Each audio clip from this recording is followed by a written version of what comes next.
Massage হচ্ছিল, এবার পায়ে হচ্ছে, পায়ে করছে।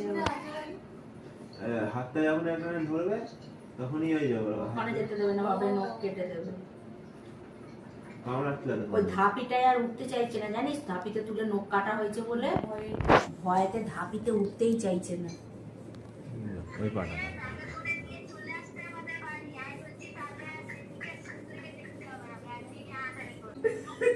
চোখ ঢুলে যাচ্ছে ঘুমেতে, ও বসে থাকতে পারছে না। এখন দেখবে, এখন কামড়াবে কি করবে তার নেই ঠিক। খেলতে যাবে, এখন ওর কচি চামড়া লেগে যাবে। ওরা কামড়াবে না কি করবে বলতো, খেলতে যাবে ওর সাথে। এবার এখন তো নরম চামড়া ওর। হ্যাঁ।